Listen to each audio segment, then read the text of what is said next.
Bem-vindo ao Papo Espírita, a espiritualidade na sua vida. Sejam todos muito bem-vindos, esse é o Papo Espírita. Hoje a gente vai conversar sobre a importância do trabalho no bem na nossa saúde. A gente sabe que a doutrina espírita tem como lema, fora da caridade não há salvação. Mas será que a gente sabe qual é o impacto que esse trabalho no bem, que a gente chama de trabalho no bem, né, um trabalho voluntário, um trabalho assistencial de alguma forma, tem sobre a nossa saúde? Para falar sobre esse tema, a gente convidou o psicanalista e palestrante do Instituto Espírita Obreiros do Bem, na cidade de Osasco, Carlos Artuso. Muito bem-vindo, Carlos, tudo bem? Tudo bem. Prazer te receber, Carlos. É uma gratidão estar aqui com vocês, né? Eu já assisti a alguns trabalhos, ao qual os temas foram muito gratificantes no aprendizado da doutrina espírita, e agradeço o convite, Ana, Thelma, e a todos esses nossos companheiros que vão estar nos assistindo, esperando que seja de grande valia, né? Que a luz da doutrina espírita possa iluminar os nossos caminhos. E sigamos. Vamos lá, vamos começar falando sobre esse tema que é muito caro, né, a nós todos. Quando a gente se junta a uma casa espírita, a gente é sempre convidado, né, Carlos e Thelma, a fazer algum trabalho voluntário. É bem estimulado, né, quando a gente, né, pelo movimento espírita. Mas a gente quer explorar de você como que esse trabalho no bem, que a gente chama de trabalho no bem, impacta, né, a nossa vida. Por que ele é tão importante para a nossa evolução? Quando me foi passado o tema especificamente, eu fiquei elucubrando, né, sobre como nós poderíamos alcançar exatamente a compreensão do porquê disso tudo, né? E é muito importante, eu gosto muito, de nós entendermos a história de como tudo percorreu num caminho para chegar aonde nós estamos, né? Quando nós falamos de doutrina espírita, nós temos que nos identificarmos que a doutrina espírita é muito nova, né? Nós estamos falando de 168 anos aí de latência aqui no planeta. E que a doutrina espírita não trouxe nenhuma novidade do que já existia no planeta. Porque todos os profetas, todos os religiosos, todos aqueles que vieram com ideias de algo mais, eles traziam a caridade, o amor e o bem como um caminho da evolução ou o caminho da salvação. E a doutrina espírita veio nos esclarecer e, obviamente, embasado no nosso mundo cristão, que é onde nós vivenciamos e acreditamos realmente dentro da nossa fé, que é o verdadeiro caminho. E, como ela é muito nova, ela também teve os seus percalços de aprendizado na linha do tempo, né? No Brasil, a gente tem ela há pouco tempo, nós estamos falando de mais ou menos, ela veio para cá em 1869, né? Onde se tem o conhecimento, onde se começa a ter as traduções para o nosso português, mas nós tivemos 4 grandes marcos na doutrina para a gente chegar no patamar que nós estamos hoje. Óbvio que se aqueles que estudaram a doutrina espírita e já viram dentro do Pentateuco, não existe lá a metodologia de aplicação da doutrina espírita nos seus trabalhos. Então, o que nós temos? Lá, no livro dos médiuns, nós temos o que acontecia lá em Paris, né? Mas aqui no Brasil ficou-se um tempo perdido. Como que era a aplicação da doutrina espírita? Como eram esses trabalhos? Nós íamos aqui fazer os trabalhos de investigação, como era feito lá em Paris, né? E nós vamos ter aí o primeiro grande marco, que é com Bezerra de Menezes, quando ele se interessa pela doutrina e começa a ler o livro dos Espíritos e começa a buscar o conhecimento. Algum tempo depois, né, mais ou menos 11 anos de estudo, ele se declara espírita para a sociedade. Por quê? Ele era um médico conceituado, respeitado e muito corajoso. né? Porque em 1886 falar que era espírita era um negócio absurdo. Mas o que Bezerra de Menezes faz de grandiosidade para a doutrina espírita? Ele, com o seu olhar médico, com o seu olhar clínico, ele enxerga que nos trabalhos mediúnicos, que era investigativo, precisava de algo mais. E o que era esse algo mais? Era o atendimento, era o esclarecimento, era entender a dor daquele espírito comunicante e poder ajudá-lo em alguma coisa. E então ele percebe que nos trabalhos mediúnicos ele não deve ser investigativo, mas é aquele trabalho acolhedor, o trabalho onde nós vamos buscar na sua compreensão o trabalho de caridade. Porque lá no início era aquela coisa brava, né? Ai, eu estou sofrendo, você já morreu. Olha aí, ó. Olha como você está falando, você não tem corpo, você está emprestado. Era aquela coisa de choque. Né? Não tinha o acolhimento, não tinha a caridade. Depois, nós vamos dar um outro grande salto com o Chico. Uhum. Nós saímos deste momento onde a casa espírita ela começa a fomentar a caridade quanto acolhimento ao espírito, ao ser pensante, e o acolhimento também às pessoas necessitadas de coisas materiais, porque ela também começa a distribuir o alimento. Bezerra de Menezes faz essa promoção social também. Quando vem o Chico, né, com a literatura que ele nos traz, e nós estamos falando aí em torno de 1940, já um bom tempo depois, até que Bezerra já tinha partido, né? Por que 1940? Em 1940, o Chico já tinha 6 obras editadas, né? E nós sabemos os problemas sociais da sociedade que tinha para divulgação. Mas o que o Chico traz, né, com as suas obras? O esclarecimento da doutrina espírita.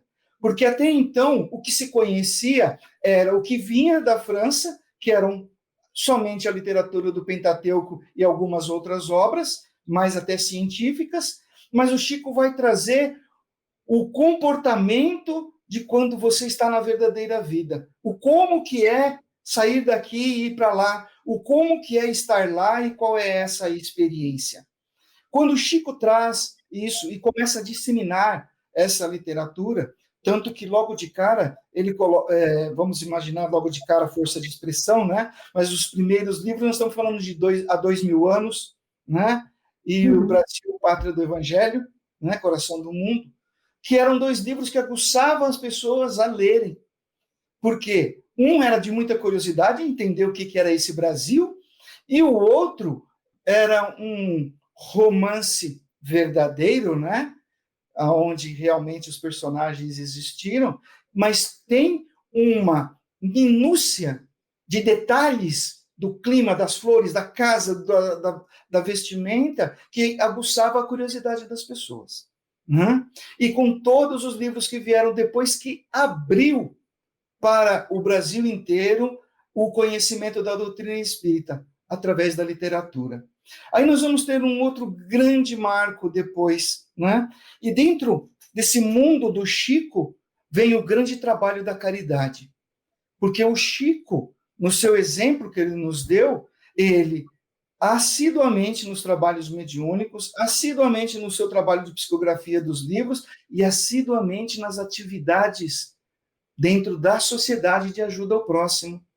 Então, ele ajudava com mantimentos, com roupas, ele era o catalisador, o centralizador para poder retirar da sociedade daqueles que podiam doar alguma coisa para os mais necessitados. E o centro espírita começa a ser este centro catalisador e distribuidor. Né? Nós vamos evoluindo, né? E nós vamos chegando a um momento, no pico da nossa história, que os centros espíritas formados, eles tinham um trabalho mediúnico, ele tinha a distribuição de alimentos, ele tinha o acolhimento de encarnados e desencarnados dentro da caridade. Mas faltava algo que ainda não se tinha, que era a sistematização de como fazer isso, de como deixar os centros espíritas numa situação mais uníssona na forma de trabalhar. Porque nós sabemos que antigamente era assim, olhava para o cidadão, né? O trabalho era público, né? A mesa era lá na frente, tanto que a mesa branca, esse estigma veio dessa situação. Aí a pessoa ficava mediunizada lá no público, pegava ele e sentava na mesa. Você é médium e agora você vai trabalhar aí. E dentro disso já criou muitos outros estigmas, né? Aquela coisa, você é médium, se você não trabalhar, você vai sofrer, né? São tudo situações, estigmas que não é a realidade quando a gente estuda.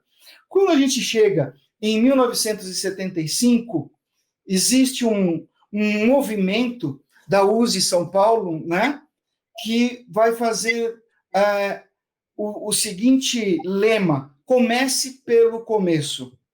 E o que é o comece pelo começo? Vamos estudar a doutrina espírita para a gente compreender como devem ser os trabalhos dentro da casa espírita.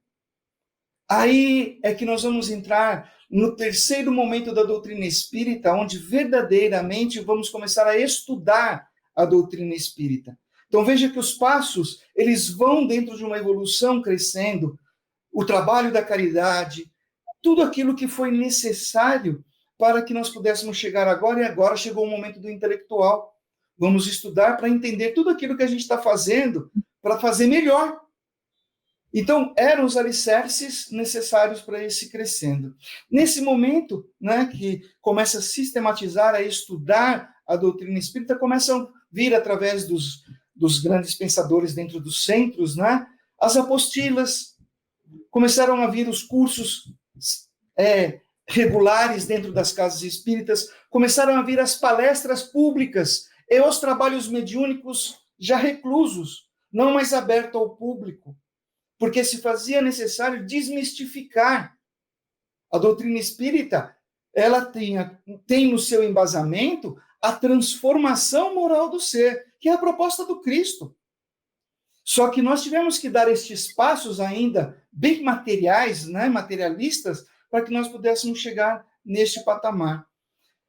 Lógico que dentro dessa da sistematização dos cursos, né, dentro das casas, nós vamos passando na linha do tempo e nós vamos chegar, né, num período maravilhoso, aonde o Divaldo vai nos trazer, através de Joana de Ângeles, o grande movimento que a doutrina espírita tem um convite para nós, e é o grande tema de hoje, né? O quanto a doutrina espírita é importante em nossas vidas e nós somos importantes dentro da doutrina espírita. Nos livros de Joana de Ângeles, do Homem Integral, até todos aqueles que vieram pós, né? Sim. São 12 livros, se minha memória não está me enganando, ok? Nós vamos encontrar o seguinte, que o centro espírita é o templo da alma, e não mais aquele grupo assistencial que dá a sopa, que dá a cesta básica, que pratica caridade, que faz a palestra espírita, que dá cursos. Esse momento, a partir de 1990, no convite de Joana de Ângeles, ela está convidando a nós irmos para dentro de nós, para sabermos a nossa importância dentro desse contexto e saber que a casa espírita precisa de nós, mas nós precisamos muito mais da casa espírita. Nossa, eu achei muito essa jornada que você colocou aqui para a gente, resgatando, né, desde esses grandes pessoas. Esses grandes vultos do movimento espírita, né? Desculpa, que dentro do movimento, muitos espíritas não sabem dessa importância deles, das alavancas que eles foram para a doutrina espírita. Sim. Exatamente. E as fases todas, né, que foram construindo para hoje, a gente ter um entendimento que temos, né, a respeito do que seja a doutrina espírita para nós, né? Exatamente, Arthur. Inclusive, quando você estava fazendo essa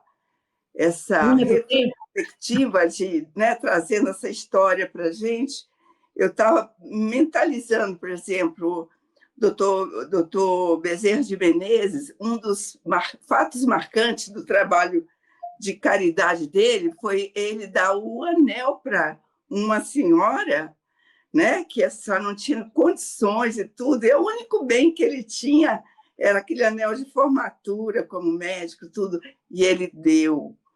Chico Xavier também vem colocando fatos marcantes na história dele de trabalhar a caridade. Um deles é que a família dele não quer mais que ele atenda ninguém na casa dele, e ele pega e vai mudar para Uberaba, né? Então, assim, assumindo a doutrina espírita, né?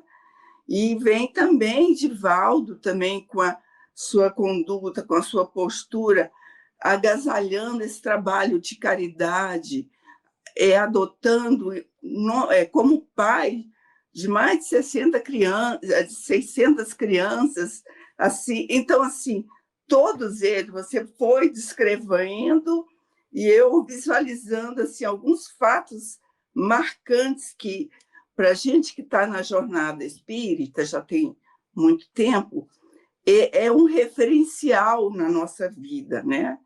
E a questão do trabalho voluntário e nossas questões pessoais ficam assim, uma coisa ajudando a outra, né? Porque a gente, às vezes, vem como médios, com psicofônicos, eu estou falando de mim, né? Muito perturbado, muito cheio de coisa, muito cheio de influência. Aí a gente vai ser recebido calorosamente por um atendente fraterno, que é um trabalho voluntário, né? Aí você vai para os grupos de passe, vai para as atividades. Então, assim, e aí você descobre, né? A gente vem, eu, no meu caso, vim querendo me livrar dos obsessores, né? Mas aí depois, a gente, com a doutrina, assim, a gente começa a ser acolhida no trabalho da doutrina, né? E com esse trabalho, a gente acolhe também o obsessor, né? Se acolhe também, né? E também faz os trabalhos de caridades materiais, faz trabalho espiritual, e a gente vai se melhorando como pessoa. Estou falando porque eu estou colocando a minha Sua própria um pouquinho experiência. da minha história, porque realmente essa questão da importância do trabalho no bem, na nossa saúde, é uma coisa assim, Ela é palpável, né, uma coisa realmente efetiva, né? Aí eu queria passar para o Artuso, por exemplo, a gente tem na literatura espírita, né, Artuso, aquele livro famoso do irmão Jacó, o livro Voltei. O irmão Jacó foi uma pessoa que dedicou a vida dele à doutrina espírita, ao movimento espírita. E aí a história que ele escreve, né, psicografia, é uma psicografia, ele conta que chegou no mundo espiritual achando que ele tinha mais ganhos do que ele realmente aparentava. E aí ele se pergunta, né, mas como assim? Eu trabalhei a minha vida inteira. Então, a gente quer perguntar para você, quais são as qualidades internas que eu devo observar em mim quando eu me aproximo de um trabalho? Digamos que nós estamos falando aqui para pessoas que estão com vontade de participar de alguma atividade voluntária, qualquer uma. Elas são recentes no movimento espírita, estão aprendendo doutrina espírita ou não. Você não necessariamente, você pode ser uma pessoa que está interessada em praticar alguma coisa para o outro, né? Muita gente chega numa fase da vida que às vezes se sente incomodado, que tem tempo livre e não tem nada para qual se dedicar. E aquilo começa a cozinhar na pessoa, né? Mas quais são as características de um trabalho voluntário e aquilo que eu devo agasalhar dentro de mim na hora que eu me aproximo dessa situação? Porque senão a gente pode correr o risco de desistir muito fácil, porque o trabalho voluntário não é uma coisa simples. Às vezes a gente chega com uma ideia muito de superioridade, de que eu estou ajudando, a gente quer mudar o outro. Tem uma porção de coisas que eu queria que você falasse, que vai nos modificar, mas que eu preciso observar em mim.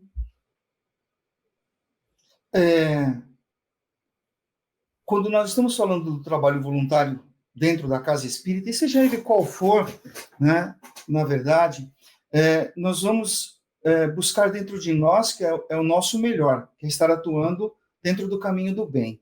Né? Muito se fala em, eu tenho que fazer o trabalho por amor. E eu vou fazer uma narrativa de que o amor é algo ainda muito elaborado dentro do nosso conhecimento e nós nos perdemos, né? Dentro desse sentido de amor, porque ao longo da história o amor foi sendo fatiado por N valores que não é o amor na sua essência, porque o amor na sua essência é a plenitude do conhecimento e do sentir. Mas é aquele de estar no caminho do bem, é aquela situação de você se sentir bem. Então, quando chega na casa espírita, alguém que está cheio de boa vontade e querendo trabalhar no caminho do bem, ele tem que ser acolhido, mas de suma importância ele entender, ele buscar o conhecimento, começar do começo. Né? E a casa tem que oferecer esse estudo sistemático para a pessoa ser acolhida, para ela conhecer a casa. Dentro do trabalho da casa, aí nós vamos conhecendo os mais diversos trabalhos e eu vou tendo a proximidade. Seria, né, uma coisa muito utópica quando a gente acha assim, está dentro da casa espírita, tudo é lindo e maravilhoso. Né? E não é tudo lindo, maravilhoso, porque nós ainda somos humanos e ainda temos orgulhos, vaidades, egoísmos, e esses sentimentos estariam ainda dentro do terceiro movimento da doutrina espírita, quando eu vou para o educandário, quando eu vou aprender, e vou aprender ainda o intelectual para depois poder aprender a manusear minhas emoções, burilar as minhas más paixões. Mas eu ainda estou burilando as más paixões. Então, essa pessoa que ela é acolhida no trabalho do bem, a primeira coisa que eu digo para ela é assim, olha, faz nascer o homem novo. Esquece muito das suas crenças e dos seus paradigmas do passado, acreditando que você vai encontrar um mundo novo e vai encontrar algo de maravilhoso no trabalho junto de outras pessoas, que não funciona assim. Porque as outras pessoas também têm os seus interesses e também têm as suas dificuldades. Mas nós temos que saber o que nós queremos. Aí é eu ir para dentro. Aí, Ana, é aquele momento em que você tem que dar a base, o amparato, para a pessoa ter o autoconhecimento. Porque se eu chego lá, uma pessoa do grupo está no mau dia, fala torto comigo, eu me melindro, eu não vou mais lá porque aquele fulano é azedo, eu não gosto dele, eu não vou. Nós vamos nos perturbando com os nossos valores grosseiros e deixamos de atuar no caminho do bem. Então, o conceito, quando nós buscamos o equilíbrio e a saúde, é eu poder olhar para mim e entender o meu potencial. Vou falar assim, pessoas que têm o tempo sobrando, elas são mais difíceis de enganjar na causa. Isso. É muito mais fácil. Aquela pessoa que vira para mim e fala, eu não tenho tempo, é você mesmo, ótimo. Sabe por quê? Aquela que não tem tempo, ela tem responsabilidade. Por isso que ela está sem tempo. Se ela assumir com você alguma coisa, ela vai persistir, vai até o fim. Então, tudo nós vamos encaixando como um quebra-cabeça enorme e montando esta paisagem do trabalho da caridade, do trabalho do bem. E nós vamos encontrar isso no Livro dos Espíritos, questão 982. Não é? Qual que é o caminho? É o caminho do bem. É aquilo que eu posso promover a bondade. Agora, se a pessoa chega para mim, eu vou naquele trabalho, eu não gosto de fulano, eu vou porque eu estou me obrigando aí, porque se eu não for, a casa não funciona. Eu chego para ela e falo, desiste. Não vai nesse trabalho, procure outro, vai fazer estágio em outros trabalhos. Porque neste local, você está indo por obrigação e está sofrendo. O trabalho voluntário, ele tem que ser um trabalho do bem, de alto amor. Eu tenho que sentir prazer de ir lá montar uma cesta básica. Eu tenho que ir lá na sopa, eu tenho que sentir prazer de descascar cebola, chorando, né? Mas eu estou lá. Eu gostar do grupo também, né, Carlos? A gente tem que se sentir bem naquele grupo. Se sentir bem, se lembrar com os entraves que vão acontecer no relacionamento com pessoas. E esse é o grande ensinamento também de Joana de Ângeles, a valorizar isso não só no trabalho na casa espírita, na sociedade, mas é dentro da família. Dentro da família é onde estão as nossas maiores lições de burilamento das nossas más paixões. E aí, como é que eu quero ter saúde? Como é que eu quero estar saudável? Na minha vibração. Porque se eu não vibro bem, se eu estou em desequilíbrio emocional, eu gero energias desequilibradoras, ruins, que tem duas vertentes. Uma, eu me torno antena receptora de companheiros infelizes que estão em busca de vampirizar energias ruins. E, dois, bombardeando este corpo físico que é emprestado, né, com energias ruins, que hoje, pela física quântica, a gente consegue compreender que essa energia, ela influencia diretamente nas células do corpo físico, desagregando e dando a enfermidade, a má formação congênita ou gerando células nocivas aos nossos órgãos e vísceras, ao nosso fluxo sanguíneo, desequilibrando a nossa química. E é só o nosso pensamento. É o nosso eu destruindo o nosso eu. E o que a casa espírita pode contribuir nisso? Primeiro, óbvio, ensinando e mostrando como funcionam os mecanismos do universo e dos ensinamentos do Cristo. E com isso ela vai mudando a sua forma de pensar, vai buscando o seu reequilíbrio, até o momento em que ela consegue ir para dentro de si e provocar a sua transformação interior. Que eu dou sempre o exemplo de Saulo. Saulo precisa cair do cavalo, ficar cego, se encontrar com Ananias, que era o maior inimigo dele naquele momento, para encontrar a cura. Hoje, quem é o nosso maior inimigo? Nós mesmos. Porque o mundo nos oferece tantas coisas, o mundo nos oferece tanta facilidade, tantos prazeres, porque se eu não tiver o meu autocontrole, se eu não souber quem eu sou de verdade, eu me perco comigo mesmo. E esse é o grande trabalho, Ana, que nós temos que ter. É isso que nós procuramos encontrar na casa espírita hoje quanto acolhimento. E, obviamente, nós estamos num mundo de provas e expiações, muito material, temos que ter trabalhos que contribuam para a sociedade que está necessitada de roupas, de alimentos, sem buscar influenciar na religiosidade delas, sem querer imputar a ideia da doutrina espírita, é simplesmente o exercício da caridade. É compreender o outro como ele é e ajudá-lo da melhor forma possível. Eu queria colocar essa questão até do trabalho de caridade, porque assim, a caridade mais fácil, né? A mais fácil é aquela da gente dar alguma coisa, né? Hoje a gente pode dar até o Pix, né? É a mais fácil. Não tem nem trabalho. Então, a mais difícil é aquela do dia a dia, né?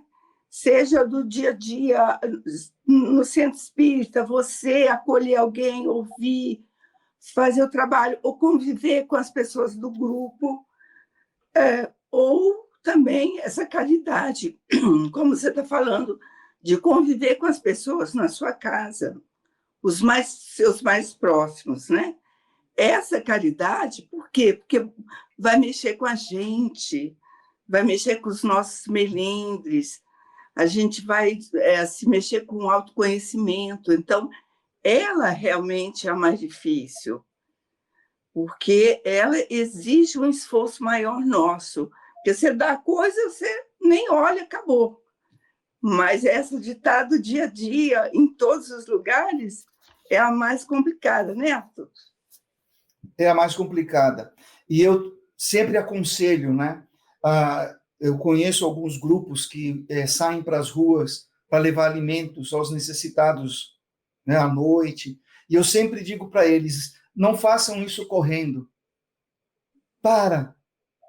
Converse um pouco com a pessoa, veja se ela quer falar algo. Às vezes o alimento que você está dando no Marmitex, ele é secundário, quando você perdeu ali 5, 10 minutos para escutar a história dele, qualquer coisa que ele queira falar, né? Esse é um trabalho onde a reciprocidade ela acontece, né?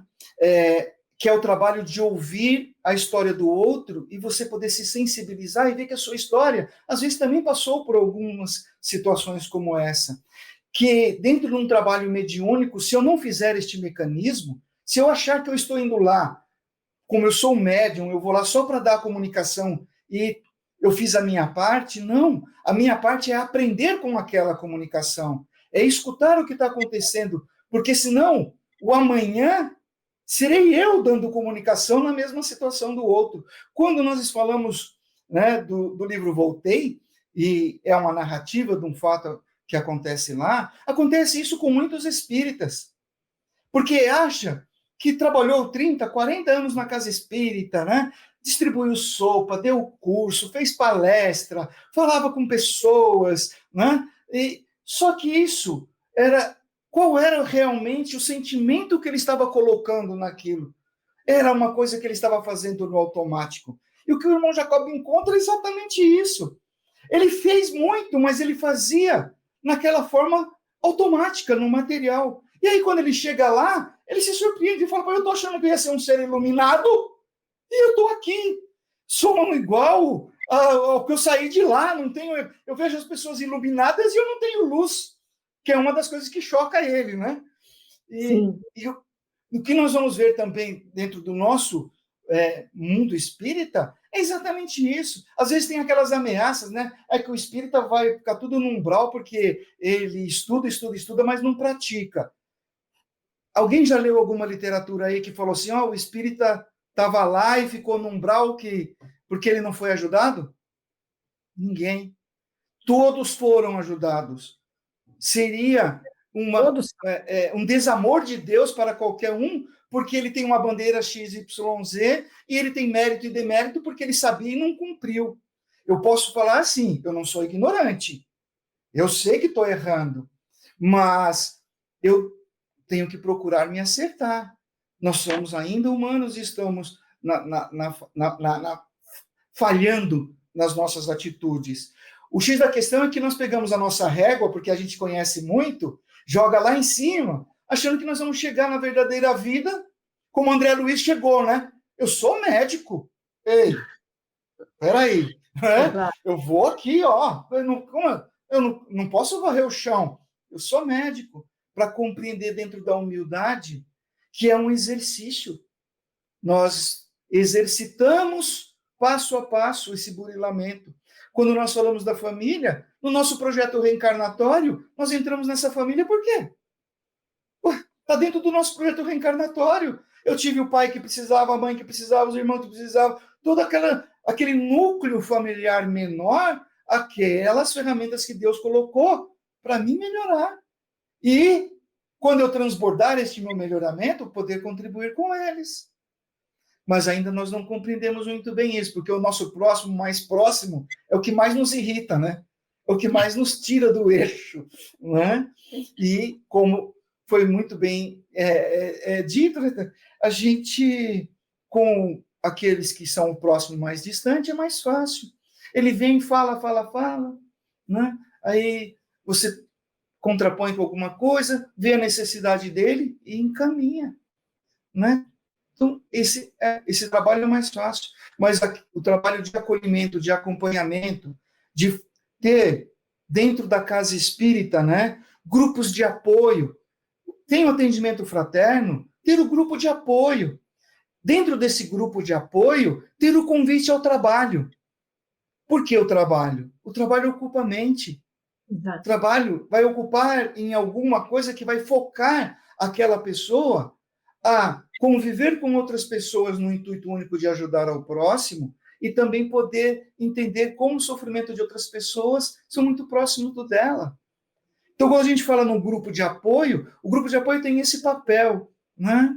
É como se fosse o AA, né? Como se fosse aquelas pessoas que dão o seu depoimento da sua história e você fala, nossa, ela está passando pela mesma coisa, nossa, olha aquele, né? E aí você vai para campo vai ajudar na cesta básica, vai ajudar a fazer o alimento e distribuir nas ruas, e vai ver que esse mecanismo deste planeta de provas e expiações, em maior e menor grau, nós estamos experienciando as mesmas dores. Estamos com o burilamento das mesmas más paixões, e muitas vezes nós estamos presos no nosso orgulho, na nossa vaidade. Como disse Divaldo uma vez, né? Espíritas de escrivania. Lê, tem orgulho. Nossa, eu já li quase todas as obras do Chico. Puxa, 400 livros você já leu? E aí, o que você está fazendo? Cara, não tenho tempo para fazer mais nada. Mas a caridade é amor em ação, né? Isso, é isso que eu ia comentar. Se este trabalho no bem, ele não te toca, ele não te emociona, se a história que você escuta daquela pessoa, né, aquele relacionamento que você está, nem que sejam com os colegas que estão ali, porque às vezes você não está fazendo um trabalho diretamente com o assistido, você está fazendo uma coisa interna, que vai beneficiar outras pessoas, mas se aquele convívio, ele não te modifica de alguma forma, ele não te abre para outras visões de mundo, para sair de si e observar, puxa, olha só como essa pessoa passa por isso, e como ela resolve isso, e como que eu resolvo? Porque o objetivo, como você disse, é olhar para dentro de nós, né? Então, se esse trabalho voluntário, imagino, por exemplo, que o irmão Jacó, ele estava fazendo, mas talvez não estivesse tocando ele, modificando ele, constrangendo ele, para que ele enxergasse, né, dentro dele coisas que ele, nossa, olha só como eu estou me comportando nessa questão, olha meu orgulho aqui, como está falando mais alto, né? Ele se encontra lá com um espírito que ele doutrinava, né? E o espírito pergunta para ele, mas cadê a tua luz? Você quem dizia que você era isso, aquilo outro, que eu não era nada. Então, se a gente não tiver dentro de nós mexendo, né? E isso nem sempre é fácil, né? Nós não estamos construindo essa saúde da qual nós queremos falar aqui, né? Da qual nós estamos falando. Porque quando eu quero só fazer essa pequena observação antes de passar para a tua mensagem final, porque a gente está caminhando aqui para o nosso tempo. Quando a gente diz que o trabalho no bem contribui para a nossa saúde, as pessoas precisam entender que ela não vai nos curar de tudo, né? Eu posso estar com um câncer e eu não vou ser curada, porque eu não, sim ou não, né? Não sabemos. Não necessariamente que estou fazendo um trabalho voluntário. E a gente tem exemplos de pessoas que no movimento espírita desencarnaram com vítimas de doenças, de processos difíceis, e eram pessoas altamente dedicadas e que a gente sabia dessa transformação moral delas, né?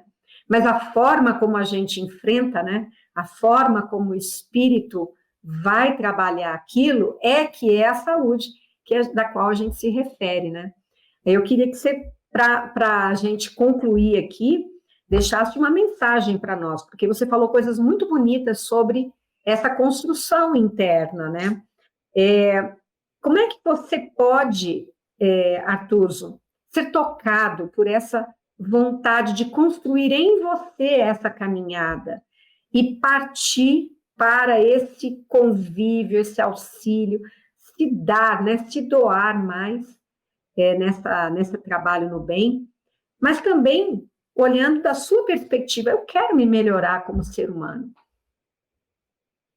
A proposta da doutrina espírita é a transformação moral. Não é?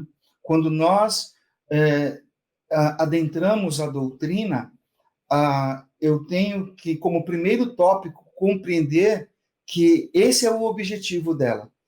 Né? Quando eu inicio o curso no primeiro dia, eu sempre falo, né, é um curso sistemático do Livro dos Espíritos de 1 ano, né? E a minha proposta para eles é assim: aqueles que aguentarem a ficar até dezembro, né, eu gostaria de ter a narrativa de quanto foi a sua transformação com o conhecimento, daquilo que você iniciou e da sua forma de pensar e de agir, e de como você, ao final deste curso, dessa primeira etapa do curso, você está na doutrina espírita. Não quer dizer que você vai ser espírita. É estar, o quanto você compreendeu, o quanto essa semente germinou dentro de você dos ensinamentos do Cristo. Porque o Cristo deixou muito claro, em todos os momentos ao qual ele se deparava com os ditos milagres, a tua fé te curou. É o quanto você acredita, é o quanto você quer buscar essa melhora. Porque eu te mostro um mundo novo, eu te mostro mecanismos ao qual a ciência e a filosofia, elas têm como alicerce nos mostrando o que é a verdade. Mas você tem que ter olhos de ver e ouvidos de ouvir. Por isso, nem todo mundo está preparado ainda para isso. Haja visto que nós podemos ter estatísticas das casas espíritas que elas são procuradas no momento de desespero. A pessoa buscando a cura, buscando a melhora. Quando ela tem a cura e a melhora, ela volta para a religião dela, para aquilo que ela acredita. Alguns ficam, mas a grande maioria, eles partem. Então, não existe um mecanismo de ação para que nós possamos tocar o ser. Porque nós temos que pegar o exemplo do Cristo. Ele não, em nenhum momento, ele fez movimentos para que as pessoas crescem nele. Mas ele dizia para ele, eu sou o caminho, a verdade e a vida. Se me seguir, você vai ter a cura. E aí, nós vamos entender que é a minha busca interior e que nem todo mundo está pronto para isso. Por isso que também no livro dos Espíritos, os Espíritos são muito claros. A doutrina espírita não é a religião do mundo, mas a doutrina espírita é um caminho para que você possa compreender que é através da liberdade, que é através de nós irmos tirando as nossas crenças limitantes e os nossos paradigmas, que em centenas de reencarnações nós incrustamos dentro de nós e agora precisa se libertar de tudo isso para poder estar melhor, para que nós possamos alcançar o mundo de regeneração, que não é o planeta, somos nós. Sim. Que nós estamos na regeneração. Ele fala, vai chegar, nós já estamos.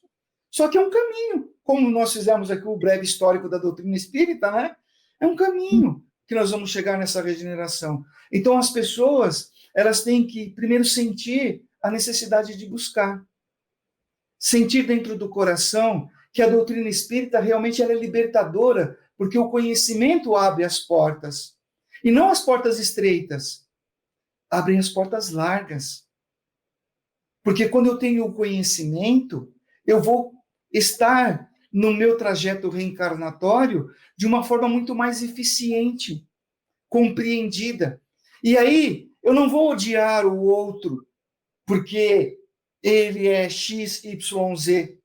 Eu não vou mais criar ranços com aqueles que são diferentes de mim, porque a doutrina espírita deixa muito claro que todos somos iguais. Uhum. Nós somos irmãos universais e Deus é um só. Então, o grande legado é procure, através do conhecimento, a sua sensibilidade do melhor caminho que é para você. Uhum. E, de repente, você não vai encontrar dentro da doutrina espírita, mas vai pegar esses conhecimentos e vai usar muito bem numa igreja evangélica, na Umbanda, no Candomblé, no catolicismo, em qualquer outro lugar.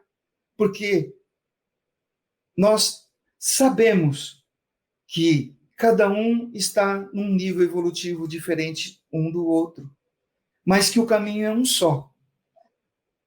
Às vezes as pessoas me perguntam, quanto tempo está na doutrina espírita? Eu falo, eu estou há 35 anos. Aí, e não aprendi nada ainda, hein? Não aprendi nada.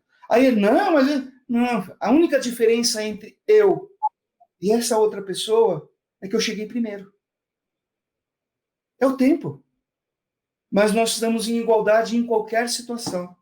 E que se nós não aprendermos a transbordar os sentimentos, se eu não conseguir transbordar o amor, se eu não conseguir transbordar a caridade, se eu não conseguir compreender que é eu estando bem, é que eu vou conseguir ajudar os outros, eu fico patinando no mecanismo. Eu fico atravancando a minha evolução e vou chegar do lado de lá frustrado. Porque foi isso que Jesus ensinou, né? Amar a Deus sobre todas as coisas e ao teu próximo como a ti mesmo. Isso é transbordar o amor. Esse é o grande diferencial em que a doutrina espírita pode nos trazer, e nós, estando ativamente neste aprendizado, nesse conhecimento, nesse interrelacionamento entre as mais diversas estações evolutivas ao qual o ser humano vai estar dentro desse ciclo, vai ser o melhor momento e o melhor caminho para todos nós. Artuso, obrigada, queremos agradecer demais a tua presença, foi super esclarecedor, foi super bonito a gente ter essa ideia de como ir construindo dentro de nós essa saúde que a doutrina espírita nos ensina, né? Que é a nossa saúde espiritual, é ela que vai contribuir com todo o resto, e para a nossa caminhada, né? Nós não podemos só pensar nesta vida, que pode estar até terminando para alguns, começando para outros, mas nós temos a eternidade para irmos construindo também essa saúde, né? E quero pedir para você dizer para nós o programa da AME Osasco que você participa e que nós te conhecemos, é o Saúde e Espiritismo, não é isso? Que dias que ele vai ao ar?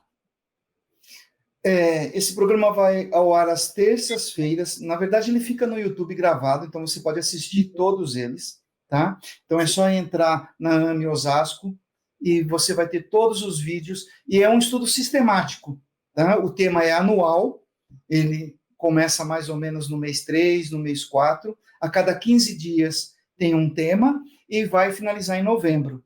Então, quem quiser saúde, entender essa saúde e espiritualidade e os mais diversos temas que a gente vem trazendo, é só entrar lá. Ou também vai encontrar o link no site do Obreiros, né? Que é obreirosdobem.org.br, vai estar lá os vídeos da AME Osasco, que você vai poder acessar da mesma forma e ter acesso a esse conhecimento.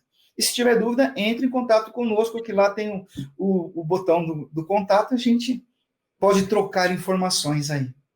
E a gente é fã, né, Thelma, da AME Osasco, já trouxemos várias outras pessoas que atuam lá na Associação Médico Espírita de Osasco, e a gente tem sempre aprendido com vocês. Então, Carlos, quero te agradecer imensamente, Thelma também, muito obrigada. E vocês que nos assistiram, gostaram do tema? Não esqueçam, deixem like, comentem, isso é muito importante para que a gente circule em outros públicos que às vezes não nos conhecem. Não esqueçam de enviar também esse conteúdo para quem vai se interessar. A gente vai ao ar todas as quintas, às 18h45, canal TV Comunhão no YouTube. Semana que vem te esperamos lá também. Um abraço, até a próxima.